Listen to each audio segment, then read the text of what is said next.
दोस्तों, इस बात में तो कोई भी शक नहीं है कि विज्ञान ने संसार के अनेकों रहस्यों को सुलझा दिया है। अब चाहे वो अंतरिक्ष की गहराई में छिपे हुए ग्रह हों या फिर जानवरों की दुनिया के रहस्य, आज हमारे पास दुनिया के कई रहस्यों का जवाब है। लेकिन आज भी ऐसे कई रहस्य हैं जो अनसुलझे हैं और विज्ञान तमाम कोशिशों के बाद भी उनका जवाब नहीं खोज सकती है। आइए आज हम आपको 5 ऐसे ही रहस्यों के बारे में बताते हैं जो न केवल बड़े ही अजीब हैं बल्कि अनसुलझे भी हैं।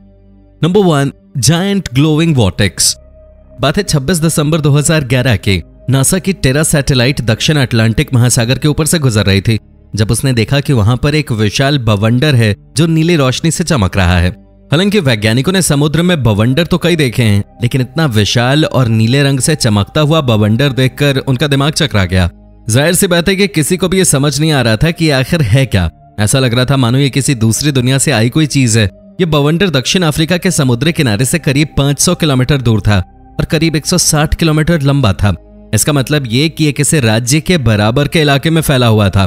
कुछ लोगों का मानना था कि इसका कारण समुद्र में पाए जाने वाले सूक्ष्म जीव पाइथोप्लैंक्टन हैं जो लाखों और करोड़ों की संख्या में एक ही जगह पे इकट्ठा हो गए हैं और पानी के साथ घूम रहे हैं। लेकिन ये भी एक थ्योरी मात्र थे। कुछ लोगों का कहना था कि ये बवंडर समुद्र तल पे आए किसी जोरदार भूकंप का नतीजा है।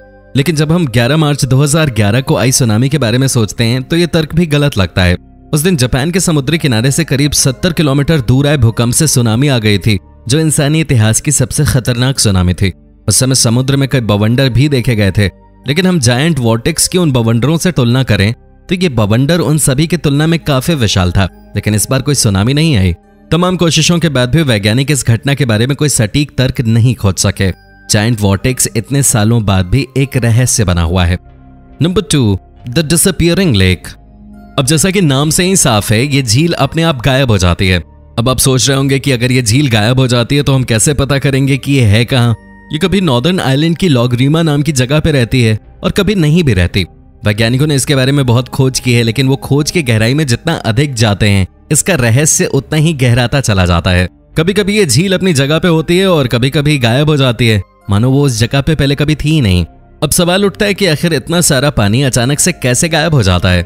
पॉल विल्सन नाम के एक वैज्ञानिक ने इस रहस्य को सुलझाने के लिए एक कदम और आगे बढ़कर इस झील में पीले रंग की डाई मिला दी और इस पानी के रास्ते का पता लगाने की कोशिश की। उन्हें ये पानी एक सूखी हुई नदी के तल पे मिला, लेकिन कोई नहीं जानता कि ये पानी वहां पहुंचा कैसे। इस रहस्य को और अच्छे से समझने के लिए वैज्ञानिकों ने कनाडा की मेडिसिन लेक का रुख किया। ये झील भी समय समय पर गायब हो जाती है। मेडिसिन लेक एक ऐसी जगह पर स्थित है जो चूना पत्थर से बनी हुई है और इस झील का पानी इसके अंदर के सिंक होल से जमीन के अंदर की गुफाओं में चला जाता है। लेकिन लॉगरीमा में ऐसा नहीं है। यहाँ पर चूना पत्थर तो है, लेकिन यह पानी कनाडा की झील की तरह जमीन के अंदर की गुफाओं में नहीं जाता। दूसरी बात यह है कि जो पानी नदी से बाहर निकलता है वो झील से जाने वाले पानी से 2 गुना होता है। अब ये बात इस रहस्य को और भी गहरा देती है और यही कारण है कि ये आज भी अनसुलझा ही है। Number 3, the mysterious blood red lake. दोस्तों, 2004 में सैटेलाइट ने बगदाद में एक बहुत बड़ी लाल रंग की झील की तस्वीर कैप्चर की थी। बगदाद के हालिया माहौल को देखते हुए ऐसा ख्याल आता है कि कहीं ये खून की नदी तो नहीं है। ये सुर्ख लाल खून जैसा रंग सिर्फ झील में ही नहीं बल्कि उसके आसपास के इलाकों में भी नजर आता है। 2004 में जब ये तस्वीरें सामने आई थी उस समय अमेरिका और इराकी सैनिकों की खूनी झड़पों की खबरें हर दिन आ रही थी और कई तस्वीरों में हमने सड़कों पर बहता खून भी देखा था। ऐसे में ये बात दिमाग में जरूर आती है कि क्या ये झील खून से भरी हुई है। अच्छा चलिए खुद सोचिए, अगर ये झील खून से भरी होती तो इसके लिए कम से कम कितने लोगों की हत्या की गई होती। सैटेलाइट से ली गई तस्वीरों से साफ था कि ये झील कम से कम 500 फीट चौड़ी और आधा मील लंबी थी और इसमें करीब 3 करोड़ 40 लाख लीटर खून बन सकता था, यानी कि कम से कम 70 लाख लोगों की हत्या। अब इस समय बगदाद में जिस तरह की परिस्थितियां हैं, वैसे में इस बात की पुष्टि नहीं की जा सकती कि यह सच है या झूठ है, और यही बात इस रहस्य को भी अनसुलझा बनाती है। Number 4, the giant crack on the earth surface. 26 अगस्त 2014 को मेक्सिको में एक ड्रोन ने एक ऐसी तस्वीर कैप्चर की जिसमें जमीन पर एक बहुत बड़ा क्रैक का निशान दिखाई दे रहा था। ऐसा लग रहा था मानो ये निशान रातों रात बना है और ऐसा लग रहा था मानो पृथ्वी अपने आप को किसी कारणवश 2 हिस्सों में बांट रही है। ये क्रैक 16 फीट चौड़ा और 25 फीट गहरा था। जाहिर सी बात है कि इसने आसपास रहने वाले लोगों के जीवन को प्रभावित किया और यहाँ पर यातायात के सभी साधनों को भी रोक दिया। वैज्ञानिकों के लिए भी ये घटना बहुत ही अजीब और दिमाग चकरा देने वाली थी। उन्हें समझ नहीं आ रहा था कि आखिर ऐसा हुआ तो हुआ कैसे। धरती पर छोटे छोटे क्रैक्स तो हमने खेत खलिहान में भी देखे हैं, लेकिन इतना विशाल क्रैक इस बात की ओर संकेत कर रहा था कि जमीन के अंदर कई अनजान क्रियाएं हो रही हैं और ये बात न सिर्फ आज के बल्कि भविष्य के इंसानों के लिए भी बहुत डरा देने वाली है। पास की एक यूनिवर्सिटी के विशेषज्ञों ने इस घटना के बारे में एक थ्योरी ये दी कि जमीन से बहुत ज्यादा पानी निकल जाने के कारण वो कुछ ज्यादा ही सूख गई है और यही इस क्रैक का कारण है। मेक्सिको के इस इलाके की स्थिति देखते हुए कुछ हद तक ये बात सच भी लगती है। यहाँ पर खेती के लिए लोग जमीन को ड्रिल करके काफी ज्यादा मात्रा में पानी निकालते हैं जिससे कि वो अपने खेतों की सिंचाई कर सकें।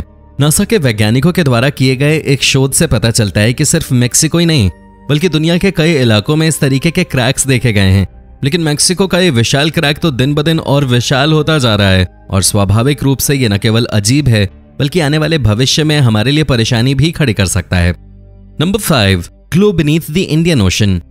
दोस्तों, ये घटना भी सैटेलाइट के द्वारा ली गई एक अद्भुत फोटो से जुड़ी हुई है। ये फोटो हिंद महासागर में कैप्चर की गई थी। इसमें आप साफ देख सकते हो कि इस इलाके में बहुत ज्यादा रोशनी आ रही है।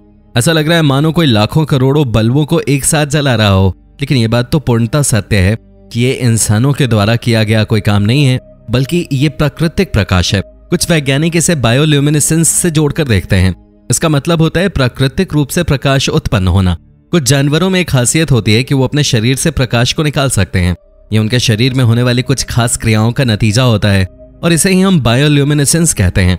इससे ये जीव अपने शिकारियों को खुद से दूर रखते हैं और आपस में बातचीत भी कर सकते हैं। समुद्र में बायोल्यूमिनेसेंस के खासियत रखने वाले सबसे ज्यादा जीव पाए जाते हैं और इनमें डायनोफ्लैजलेट्स सबसे आम हैं। कई बार जब समुद्र की लहरें किसी जहाज से टकराती हैं तो आप उस पानी में इनको देख सकते हैं। अगर आप तेज बहते समुद्र के पानी में अपना हाथ डालते हैं तो भी हो सकता है कि कोई डायनोफ्लैजलेट्स आपको दिख जाएं। इन जीवों को आप अमेरिका के कैलिफोर्निया के समुद्री किनारे पे देख सकते हैं जहां पर इन्हें देखने के लिए दुनिया भर से हजारों टूरिस्ट आते हैं। लेकिन हिंद महासागर में जो रोशनी उस दिन देखने को मिली वो इन जीवों के कारण तो बिल्कुल भी नहीं थी। ये रोशनी एक लंबे समय तक एक ही जगह पे ठहरी हुई थी और सैटेलाइट से ली गई तस्वीरों का अध्ययन करने पे पता चला कि ये रोशनी लगातार बढ़ भी रही थी। अब आखिर ये कैसे डायनोफ्लैगलेट्स हो सकते थे? इस घटना के बारे में दूसरी थ्योरी ये रखी गई कि बायोल्यूमिनेसेंस की खासियत रखने वाले बैक्टीरियाज हैं। लेकिन एक समय पर अरबों और खरबों की संख्या में एक ही प्रकार के बैक्टीरिया का जमा होना असंभव सी बात लगती है। रहस्य उस समय और भी गहरा गया जब ये रोशनी 3 दिन बाद अचानक से गायब हो गई। दोस्तों, ये थे दुनिया के 5 बेहद अजीब रहस्य जिनके बारे में आज तक वैज्ञानिक भी पता नहीं लगा सके हैं। वैसे आपको इनमें से कौन सी घटना सबसे ज्यादा रहस्यमयी लगी, हमें कमेंट करके जरूर बताना। वीडियो पसंद आई हो तो उसे लाइक और शेयर कर देना। अगर आप हमारे चैनल पे नए हैं तो इसे सब्सक्राइब करना बिल्कुल भी मत भूलना। धन्यवाद।